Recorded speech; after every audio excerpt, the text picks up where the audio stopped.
Bom dia.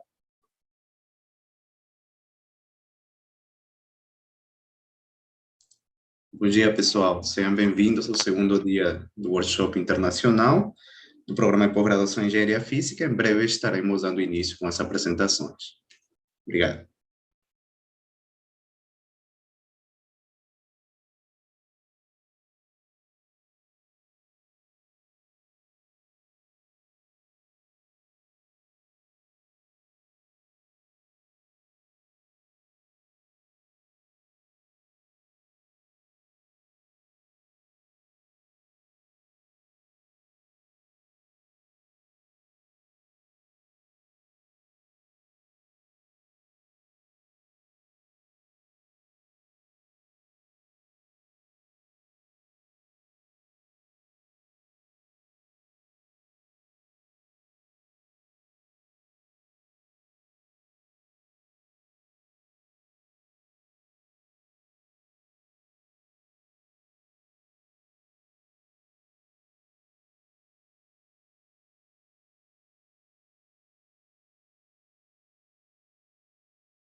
Pessoal, bom dia a todos.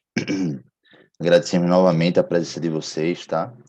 E antes da gente iniciar a palestra da doutora Cristiane, a gente vai passar um vídeo, apresentação, tá? Vamos prestigiar também nossos colegas que foram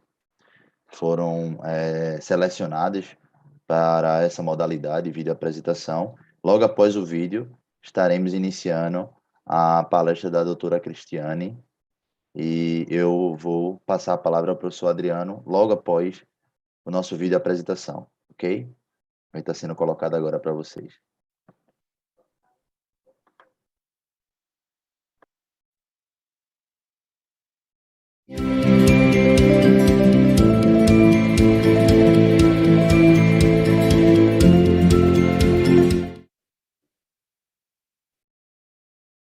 Bom dia, boa tarde. Meu nome é Miriade Gonçalves Ferreira, sou aluna do mestrado em Engenharia Física e tenho como orientador o professor Ramon Raldel.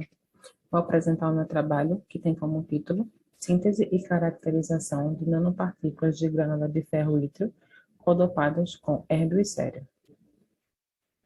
A grânula de ferro-ítrio é um composto cerâmico sintético com diversas aplicações em espintônica. Esse composto possui uma estrutura cristalina cúbica com 160 átomos dividido em 3 ciclos cristalográficos, sendo 24 dodecaédricos, 24 tetraédricos e 16 octaédricos, visando novas aplicações no campo da espintônica, sintetizamos as nossas nanopartículas codopadas e dopadas pelo método do Sogel. Inicialmente, a gente tem compostos precursores, que são os nitratos de ítrio, de ferro, de érbio e de cério. Diluímos os nossos compostos precursores em água destilada e hidróxido de sódio para se manter o pH fixo em 2. Para a preparação do géis, utilizamos o ácido cítrico e aquecemos esse géis até 400 graus Celsius para queimar qualquer composto orgânico. Depois, foi novamente aquecido por uma rampa a 1 grau Celsius por minuto durante 2 horas até 90 graus Celsius. Por fim, ocorreu o resfriamento lento até 22 graus Celsius para ter as nossas nanopartículas sintetizadas, que foram de 1 a 6, onde 1 eu tenho a granada sem codopagens ou dopagens, e a 6 eu tenho a granada de ferro ítrio codopada com concentração de 2% de cério e 6% de érbio. Fizemos as análises DRX, a primeira aqui é o gráfico do DRX para amostras dopadas e a segunda para amostras codopadas. Observamos através da nossa análise DRX que houve a formação da estrutura cristalina cúbica sem segregação de fase. Também, através do DRX e com o auxílio da equação de Scherrer e com a relação utilizada para a estrutura cúbica, calculamos o tamanho do cristalito e o parâmetro de rede. Observamos que, à medida que acrescentávamos o érbio nas nossas amostras, houve as flutuações do parâmetro de rede e do tamanho do cristalito. Essas flutuações, elas são resultado da substituição do érbio na estrutura da granada, porque o érbio possui um raio iônico maior do que o ferro presente em sítios tetraédricos. Por isso, a flutuação dos parâmetros de rede e do tamanho do cristalito. Também fizemos análise estrutural através do FTIR, espectroscopia de infravermelho, pode ser chamada de Fourier. Observamos que quando aumentavam números de onda, houve deslocamento dos picos de absorção, e esse deslocamento ele é resultado dos modos vibracionais das ligações entre o ferro e oxigênio, que estavam sendo substituídas agora por ligações covalentes entre érbio e oxigênio. Também fizemos a espectroscopia Raman para observar se houve a formação da estrutura cúbica da granada, e como a gente pode observar, houve sim, com um pouco de movimentação dos picos, que nada mais é do que resultado da substituição dos íons de érbio por ferro na estrutura da granada. Também fizemos análise morfológica. Eu tenho a primeira microscopia realizada por um microscópio eletrônico de varredura, a granada pura, a segunda e a terceira. Segunda e terceira eu tenho a dopada com 2% de cério e a terceira 2% de érbio. Na seguinte eu tenho as codopagens, aqui eu tenho 2% de cério e érbio, 2% de cério e 4% de érbio, 2% de cério e 6% de érbio. Observamos, através da nossa análise morfológica, que os contornos são irregulares e que as cadeias formadas ao adicionar o érbio no nosso composto se tornavam cadeias conglomeradas. A nossa análise magnética, observamos que os parâmetros magnéticos, coercividade, remanescência e saturação, houve as flutuações desses parâmetros, que eles são ocasionados pelo tamanho do cristalito. Como houve flutuações do tamanho do cristalito, vai haver as oscilações dos parâmetros magnéticos. Essas flutuações também são decorrentes do fator de encoramento das paredes magnéticas, das paredes de domínio magnéticos. Agradeço a FACEP e a Universidade Federal Rural de Pernambuco. Obrigada.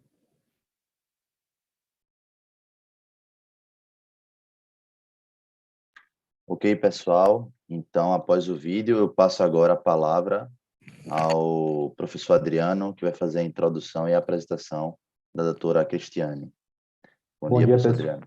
Bom dia, pessoal. Sejam todos muito bem-vindos. Primeiro, eu gostaria de agradecer à doutora Cris por ter aceitado o nosso convite aí, pela disponibilidade, né, em participar do nosso evento. Vou fazer uma breve apresentação da doutora Cris e depois você vai ter 30 minutos aí para seguir com a sua apresentação. Bom, a Cris, ela é supervisora de Engenharia e Desenvolvimento de Funcionalidades Eletroeletrônicas da Ford, onde ela trabalha há mais de 15 anos. Eu tive a satisfação de ser colega de trabalho dela durante parte desse tempo, né? Estivemos juntos, muitas guerras, muitas batalhas. Ela é doutora em Química Orgânica pela Universidade Federal da Bahia, é coautora de 2 patentes em conjunto com a Ford, coordenou o programa de pós-graduação MTI para os funcionários, junto ao Senai Cimatec, onde ela atualmente coordena o programa de pós-graduação. Tem bastante experiência na área de engenharia química, desenvolvimento, atuou no programa Rota 2030. Ok, Cris? Obrigado de novo, então a palavra está contigo. Oi, pessoal, bom dia. Bom dia. Vou fazer o share da minha tela. Obrigada pela oportunidade de estar aqui. Só me avisem se vocês estão vendo Sim, a tela já normalmente. com uma apresentação. Sim. Perfeito. É uma satisfação muito grande estar aqui falando com vocês, e como o Adriano colocou aqui, deixa eu só mudar o modo de apresentação aqui. Como o Adriano colocou, eu tenho uma trajetória acadêmica anterior à minha vida na Ford, né? Na verdade, eu entrei na Ford em 2004, já escrevendo doutorado, e fiz a defesa em 2005, né? No ano seguinte, né? Então, foi só escrevendo mesmo. Eu, na verdade, sujei a minha carteira de trabalho com a Ford, ela foi a única, né? Pessoal, como é que eu mudo aqui o modo de apresentação? A gente está ok, Cris. A gente está conseguindo ver perfeitamente. Estou vendo a tela cheia, né? Sim, Okay. tela cheia. Eu aqui não estou vendo. Então, eu sujei a minha carteira de trabalho na Ford, o que me permitiu aí fazer, como o Adriano falou, foram 15 anos só na engenharia de materiais, dedicados exclusivamente à engenharia de materiais, desenvolvendo alguns dos novos desafios em que a empresa foi sendo exposta ao mercado durante os anos. Depois disso, eu trabalhei mais 2 anos aí entre materiais, com uma transição, né, numa área que a gente chamou de parcerias institucionais, que foi onde eu consegui ajudar a Ford a desenvolver esse projeto aí de pós-graduação para funcionários, né, que é com grande satisfação que eu participei disso, tá? E agora eu estou em uma área diferente, né, para fazer segurança funcional de produtos eletroeletrônicos, que é algo que vai aumentar um pouco a minha capacitação, né, dentro da Ford, nesse desafio que ela está passando. Aliás, o mercado automotivo todo está passando, né, seguindo mais para soluções digitais, com automatizações e eletrificações, tá? Então, eu consigo hoje trazer um pouco dessa trajetória científica que para a empresa, né, a gente chama de trajetória de inovação. Eu não posso trazer uma linguagem puramente científica para a empresa, mas eu consigo versar nos 2 mundos, né? É muito importante, eu acho que uma das coisas que faltam aí na empresa, na verdade, no mercado como um todo, é um pouquinho mais de ligação, de conexão entre esses 2 setores, a academia e a indústria, né? Eu acho que a gente que tem um pouco essa capacitação de versar nos 2 mundos, a gente consegue fazer um trabalho diferenciado, a gente precisa ter mais pessoas fazendo isso, tá? Então, é por isso que eu estou aqui. Eu acredito muito nesse elo de ligação e eu entendo que a pesquisa está aí no meio, né? A pesquisa trazendo a ciência para um caráter de inovação, de novos produtos, é aí que a gente se encaixa, tá? Então, eu vou falar um pouquinho para vocês dessa trajetória, né? A trajetória de uma das nossas inovações, uma das nossas evoluções científicas de materiais renováveis na Ford. Eu tenho uma agenda muito breve, em que eu já passo rapidamente para a minha apresentação pessoal, então, nesse intuito de fazer esse elo, trabalhei bastante nas diretrizes, como o Conselho Consultivo do Rota 2030, que é um dos grandes programas em que a gente tem incentivos fiscais, né, que fomentam e que fazem a roda da inovação e da pesquisa girarem, né, e por conta disso trabalhei também como consultora Embrapi, cadastrando algumas ICTs do programa Embrapi, que é tão valoroso nesse propósito, tá? Então, o começo de tudo, né? A gente sempre começa a fazer uma inovação a partir de um desafio, né? Qual que foi a motivação? O que que nos trouxe para empreender esforços e entregar algo diferenciado no mercado, né? Essa é uma trajetória longa, é uma trajetória que tem dois vieses, tem o científico, tem o tecnológico e tem o empresarial. Eu vou tentar pincelar um pouco deles aqui, trazendo muito mais os caráteres científicos, né? Então, o que aconteceu foi que lá nos idos de 2008, 2009, a gente começou aqui a ter as primeiras legislações, né, que trazem o uso obrigatório de um conteúdo mínimo de biodiesel no diesel, né? Na época a gente começou aí com B5, lá em 2004 ainda, B5, em que para a gente não fazia tanta diferença, mas existiu uma progressão desse percentual. B5 significa 5% de biodiesel no diesel, né? E todo o mercado precisava atender, tá? Então, com base nisso e com vistas a essa progressão, a Ford tem todos os seus mecanismos de controles e testes, né, para evitar qualquer tipo de falha, e a gente sempre faz, isso é uma cultura da indústria automotiva, né, de sempre fazer os testes olhando para o pior caso, e nesse caso o teor selecionado foi B30, 30%, ou seja, nem hoje temos 30% de biodiesel no diesel, tá certo? Mas esse é sempre o nosso objetivo para fazer o pior caso e proteger sempre o consumidor. Então, nós tivemos aí uma falha dos materiais convencionais à época, né? E aí eu vou falar especificamente de que material que é, e a gente entendeu que para reagir a uma motivação regulatória, a gente precisou modificar esses materiais, isso trouxe um aumento de custo, né?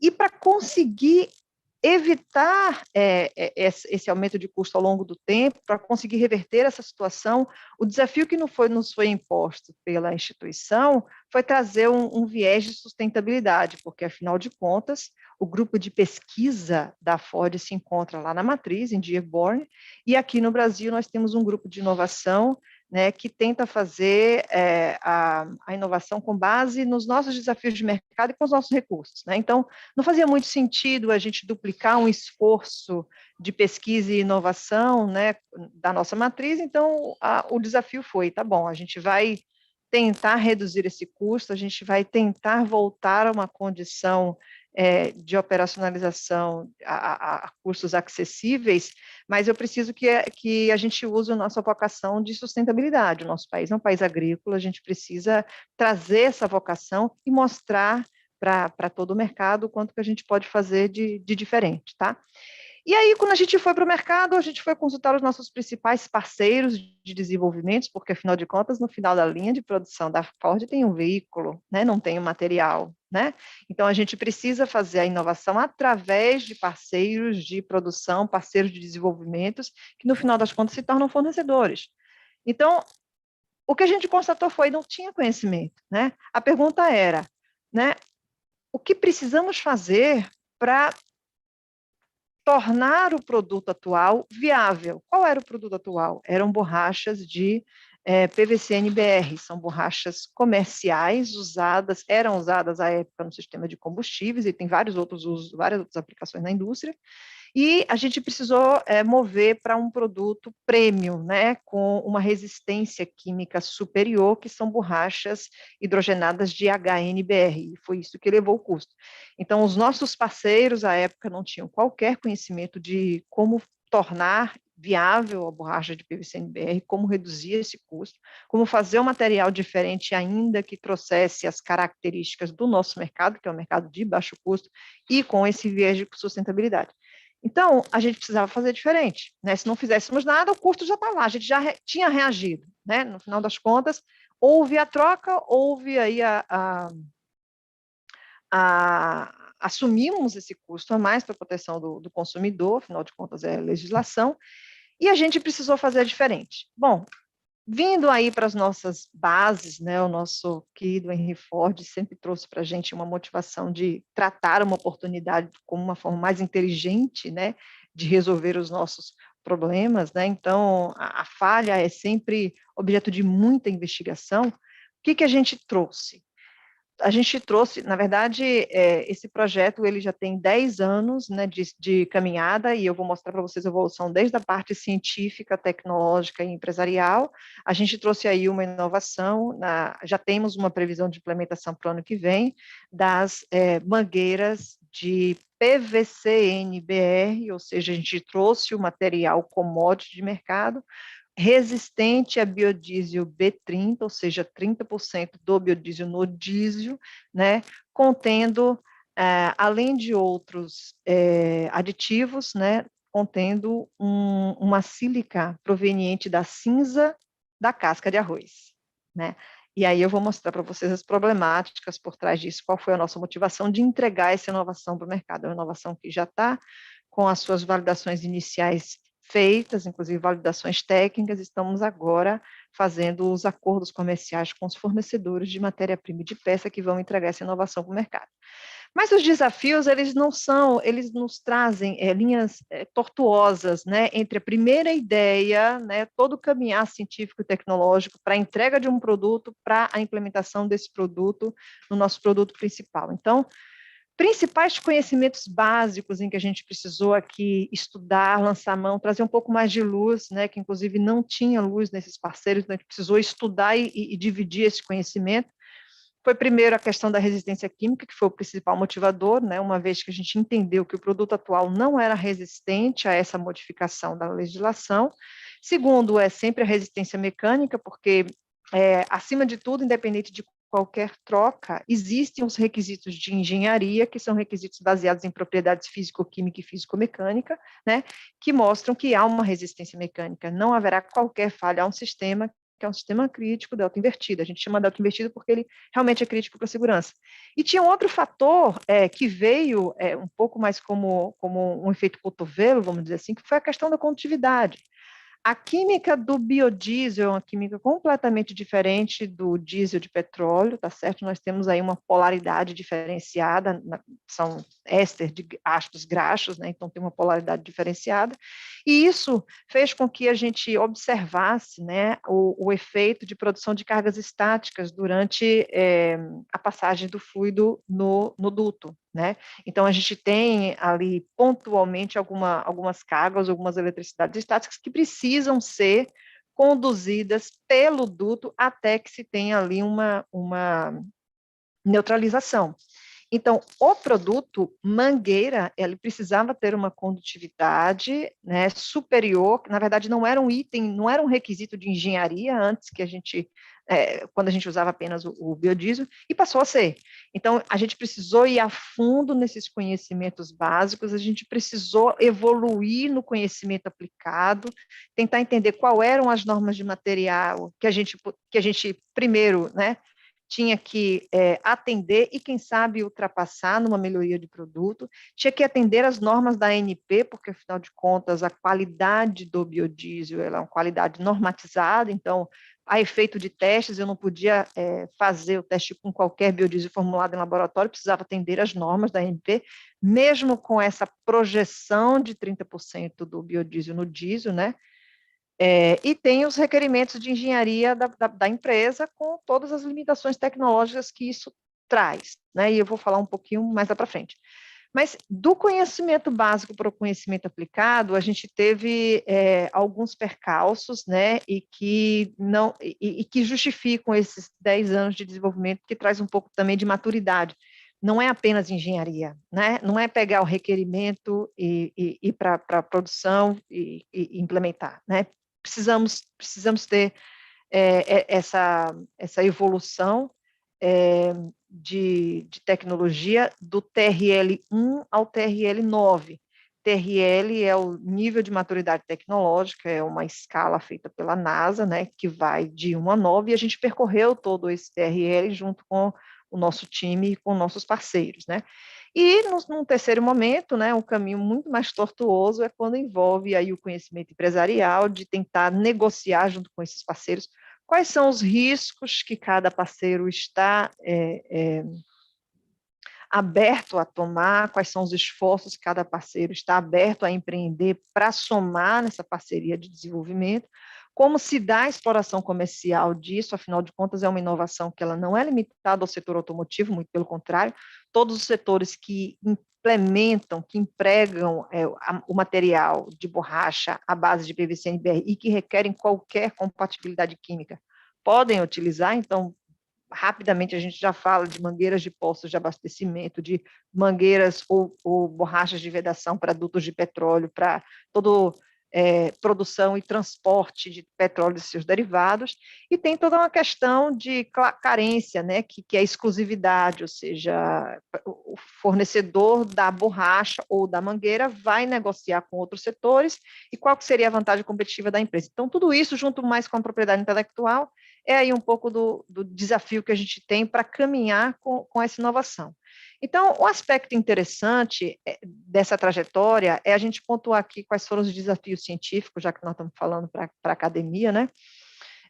E como que a gente vende isso internamente para a instituição, porque eu não estou falando de uma ICT, eu estou falando de uma empresa. Então, a empresa precisa enxergar benefícios naquela linha de pesquisa, e, na verdade, foi isso que se tornou aqui uma linha de pesquisa, tá? Então, no primeiro momento veio a ideia, e logo depois de constatada a necessidade de reação, né, de troca daquela matéria-prima de PVC-NBR para uma borracha mais resistente, que é a HNBR, veio a ideia, falou, não, tudo bem, a gente pode formular, existe uma formulação de matéria-prima básica que pode ser alterada, e a gente consegue encontrar aí qual é a melhor razão entre os seus componentes para que a gente entregue uma resistência satisfatória. Isso foi submetido para a empresa, nós tivemos uma premiação lá entre 2012 e 2013, nós tivemos aí, na verdade, foram 2 premiações que nos concederam recursos adicionais para fazer a pesquisa. Nós não tínhamos orçamento para fazer a pesquisa, então esse orçamento veio através dessa premiação, foi o principal motivador, né, da empresa dizendo, ok, reconhecemos que é um gargalo científico e tecnológico, já que a equipe está disposta a aprender esse esforço, vamos que vamos, né, então apostaram na gente.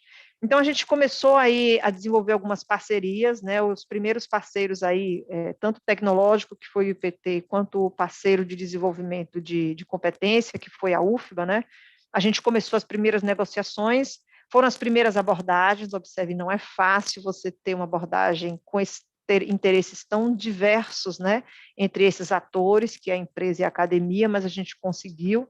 Né, com base nisso, o escopo do projeto no IPT foi exatamente as investigações instrumentais, um pouco mais focado na química analítica, né, de todas as formulações que nós trouxemos como opções, né, então, basicamente, o combustível era normatizado, e a gente precisava alterar a matéria-prima, que era a borracha, que a gente iria colocar em contato com esse biodiesel. Então, o tempo de teste era algo em torno de 4 a 6 meses, imerso, então aqui você tem uns exemplos dos corpos de prova, né? Imersos em banhos, que são esses daqui, na verdade foi outro desafio tecnológico que a gente teve, né? Então a gente colocou esses corpos de prova imerso, e o IPT tinha o papel aí de fazer essa pesquisa usando algumas técnicas analíticas, que foram ressonância magnética nuclear, infravermelho, espectroscopia de massa, né? Nós tivemos aí a UFBA trazendo todo o estudo da química dos componentes, né, dos principais componentes, né? E aí a gente tem ensaios de matéria-prima básica também, como a termogravimetria, que foi o TGA, DMS, então, algumas técnicas que nos fizeram entender quais eram as melhores químicas, quais eram as melhores interações, e que melhor propriedade a gente conseguiria com isso, tá? Então, na sequência, a gente fez aí diversos relatórios de ensaios de compatibilidade dessa matéria-prima com biodiesel, fizemos aí uma defesa, uma publicação defensiva no sistema de proteção a patentes, né? Vale ressaltar que nós tivemos uma capacitação profissional dos principais inventores, né, desse esforço, que foi um funcionário que trabalhou com a Ford, então o mestrado dele foi 100% financiado por essa pesquisa, e não só o dele, na verdade, outra pessoa o ajudou, né, que tinha uma pesquisa afim, porém com o mesmo desafio de entender a química. Então, tivemos 2 funcionários de Ford fazendo esse mestrado. Foi quando a gente entendeu, no primeiro momento, que a gente conseguia fazer mestrado para funcionário, né, conseguia trazer a capacitação de uma pós-graduação estricto dentro de um ambiente empresarial. E, atrelado a isso, para o IPT, nós tivemos também 2 alunos de mestrado fazendo essa caracterização, né, de química analítica, né, das amostras após os ensaios. Então, foram 4 teses de mestrado defendidas nesse esforço. Caminhando aqui, depois dessa defesa de mestrado, a gente começou aí os primeiros testes, né, de peça, né, a gente precisa evoluir da matéria-prima para peça. Tem aí a Mangotex, que foi o primeiro fornecedor, né, o fornecedor que, na verdade, foi uma surpresa para a gente, porque esse fornecedor não era desse setor, desse nicho de mercado de mangueiras para combustível, ele fornecia peças em borracha para outras peças, né, mas não para mangueira especificamente. E aí a gente teve aí os depósitos de patente. Então, a primeira patente, ela traz a formulação do biodiesel, ela traz a formulação da borracha à base de PVC-NBR, contendo um negro de fumo condutivo. Lembra que a gente tem que atender o requisito de condutividade. Então, a gente pegou um negro de fumo condutivo e a sílica convencional. Na segunda patente, quando a gente testou a sílica convencional, né, extraída por fontes minerais convencionais, comercial, né, a gente partiu para uma sílica que, nesse momento, já era comercial, mas uma sílica vinda da cinza da casca de arroz, e fizemos a segunda patente, nesse caso, junto com toda a finalização de testes e ensaios de material. Esse desafio tecnológico aqui, ele veio na medida em que eu precisava fazer um ensaio de imersão aquecido com biodiesel, que é altamente higroscópico, né, e é combustível, né, você imagina o perigo que em relação à segurança para o operador e para o laboratório em si. Então, a gente evoluiu aqui um aparato tecnológico, a gente escreveu uma especificação técnica, inclusive, para isso, para que a gente fizesse um banho à base de mantas de areia aquecida, né, com uma estabilidade melhor do que banho de água, por exemplo, né, já que o biodiesel é higroscópico, eu não podia ter água no sistema, mas a estabilidade térmica foi para a gente um achado. A gente conseguiu essa estabilidade com as mantas de areia, né, e a gente conseguiu capacitar o fornecedor de testes. No Brasil não tinha quem fizesse esse ensaio, então a gente evoluiu para a questão tecnológica de ter disponível para o mercado ensaios dessa natureza, até que a gente tenha a previsão de implementação para o ano que vem aqui da Ranger, né? Esse é um dos produtos, na verdade, depois do fechamento das plantas de produção do Brasil. Na América do Sul, a gente permaneceu com a planta de produção da Ranger na Argentina e da Transit, que vai iniciar agora a produção no Uruguai, que são 2 produtos com excelente potencial de implementação dessa inovação, né? A gente vai começar com a Ranger, a validação já está sendo feita com foco nela, e a gente vai estender para a Transit num segundo momento. Então, com foco no desafio tecnológico aqui, trouxe um pouco do conhecimento científico, né? A primeira coisa, em relação à resistência química, o teor de um dos componentes, que é a acrilonitrila, usada para a formulação de borracha, né? A gente entendeu que, aumentando esse teor para 45%, a gente conseguiu uma resistência química maior da resina base. E, na verdade, esse conhecimento ele foi encontrado aqui no Brasil, inclusive, com o pessoal da Universidade Rural do Rio de Janeiro. Os pesquisadores estão aí na bibliografia, inclusive um deles veio para a banca de defesa de mestrado do nosso pesquisador. Então, assim, foi um conhecimento que a gente conseguiu a partir das buscas bibliográficas, toda a metodologia de pesquisa, né? A busca bibliográfica, do lado da empresa, houve uma prospecção tecnológica, e a gente não encontrou essa resposta, a gente foi encontrar mesmo em artigos científicos aqui no Brasil, tá? A acrilonitrila, ela tem essa insaturação de ligação tripla que ela promove dentro da resina base de borracha a possibilidade de ligações cruzadas cada vez maiores entre si, das moléculas do PVC-NBR, e entre as cargas, seja reforçante, seja carga anti-UV, todas as cargas que compõem a formulação, elas têm esse potencial, sendo orgânico, claro, ela tem esse potencial de fazer a ligação cruzada aumentada. Isso, por si só, justifica uma maior resistência química, na medida em que a gente evita pontos de fragilidade na estrutura molecular da borracha, em que poderiam ser atacados pelo biodiesel. Qual que é a problemática do biodiesel? O biodiesel ele é um éster de ácido graxo. Assim sendo, esses ácidos, esses ésteres, eles têm um poder de oxidação muito elevado, eles sofrem a degradação por oxidação, formando outros óxidos e outros ácidos, tá? Então, o nível de acidez do biodiesel ele vai variar de acordo com o tempo e de acordo com a quantidade de água que tem ali no recipiente, e isso faz com que esses ácidos tenham um potencial maior de atacar a matéria-prima da borracha base.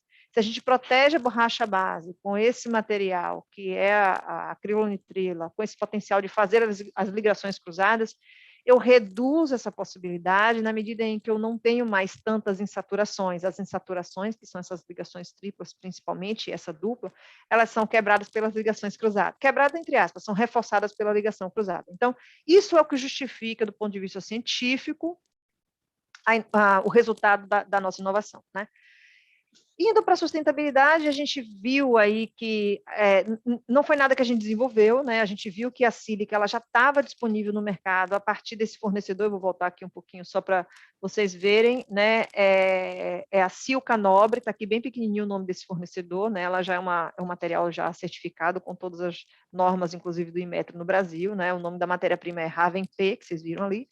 E a gente entendeu que existiam outras opções que também traziam para a gente ticava, né, esse item de sustentabilidade, porém o grande critério nesse caso foi a prontidão. Eu tinha uma matéria-prima pronta, disponível no mercado, e que poderia trazer o meu volume de mercado facilmente para aquilo que eu preciso, né, ou até aumentar. Então, foi uma coisa que a gente não encontrou dificuldade, já estava ali disponível. E aí nós viemos também para um outro desafio muito importante, que foi a solução do biodiesel agressivo, né? Aí foi um percalço aí no meio da nossa investigação, né? Veja, para a gente formular o biodiesel agressivo, né?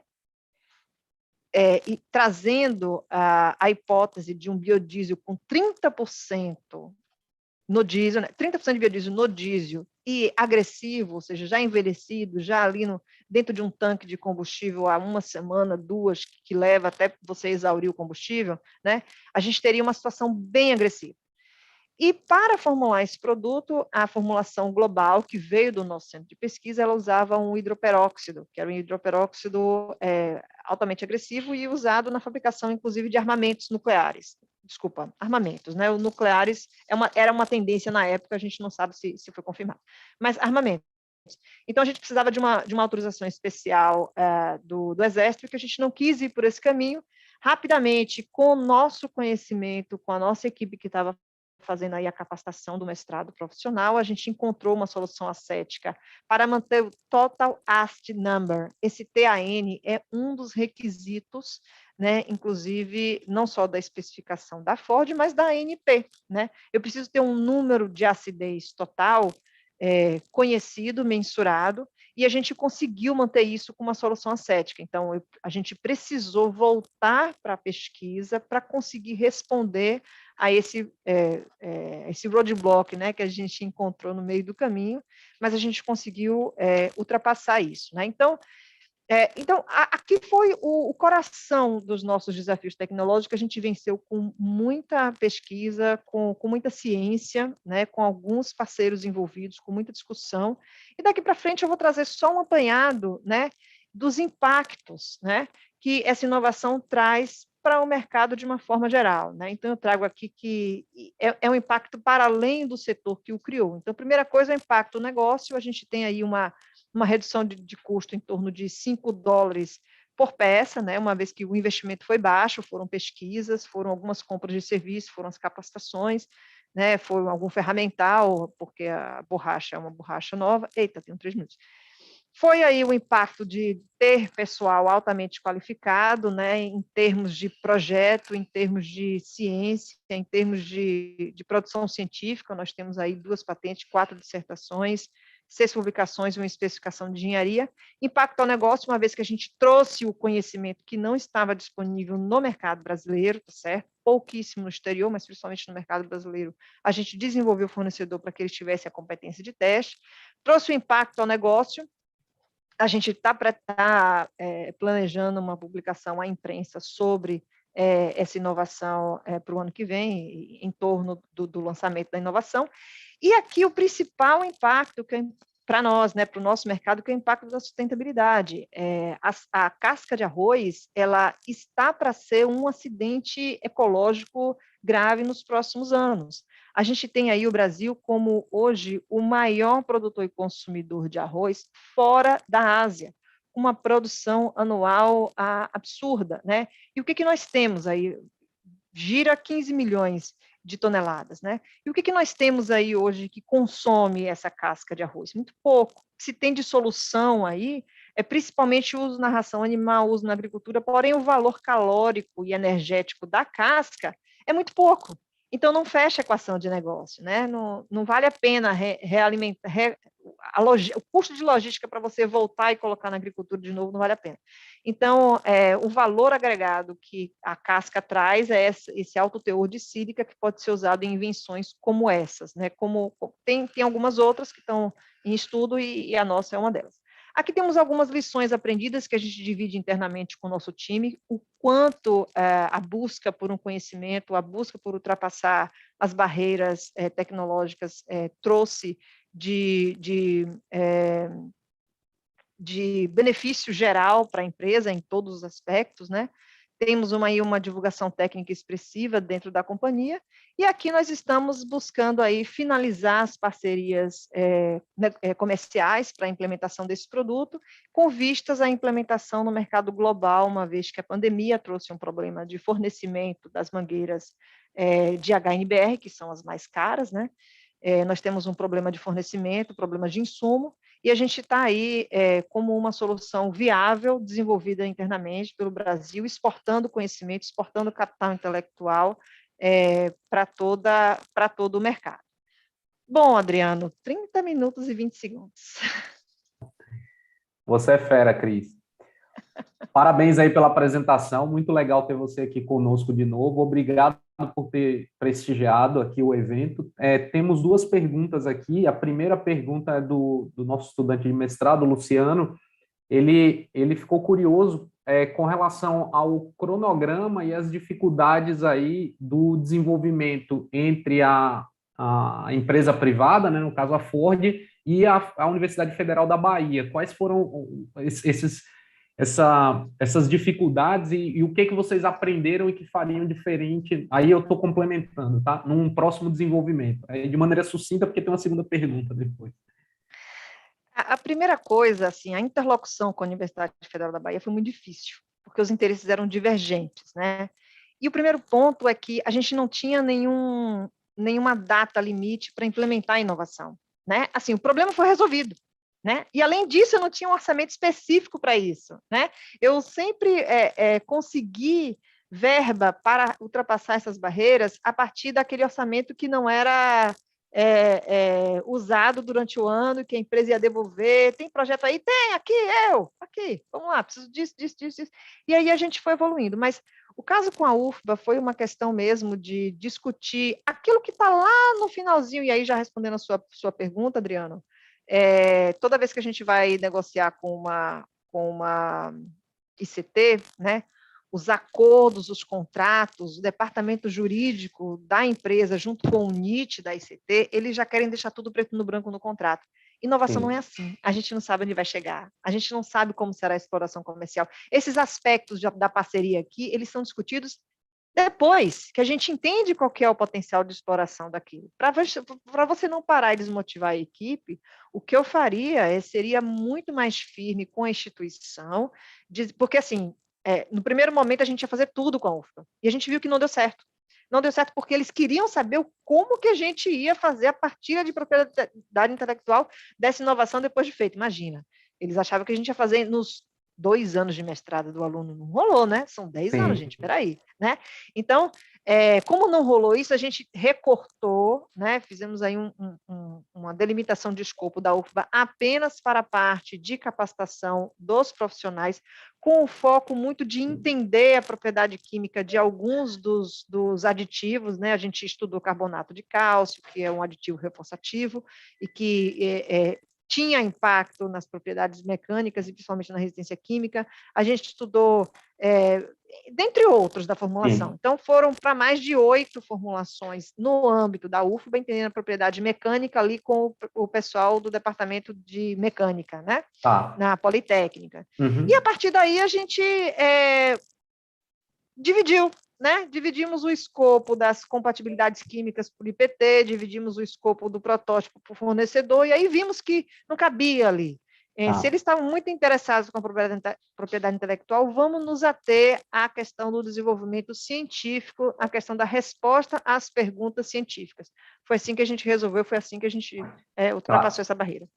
Legal, eu vou fazer um jabá aqui, fazer um merchan e linkar com a segunda pergunta, aí te dar uma boa notícia. Aqui, na nossa instituição, a gente tem tido discussões aí com empresas privadas e a gente tem estabelecido aí uma metodologia pelo nosso NURIC, o nosso NIT, o nosso Instituto IP, que tem ajudado bastante a desburocratizar e a entender esse lado das parcerias com a iniciativa privada. Aí vem a pergunta do professor Rafael, que é o nosso coordenador da pós aqui, ele está interessado em saber se a Ford e as empresas do polo industrial aqui no Brasil ainda fomentam, a gente ainda tem chance, esquecendo Rota 2030, mas em outras iniciativas, se ainda existe as possibilidades de firmar essas parcerias. E a pergunta acho que vem muito no sentido da situação da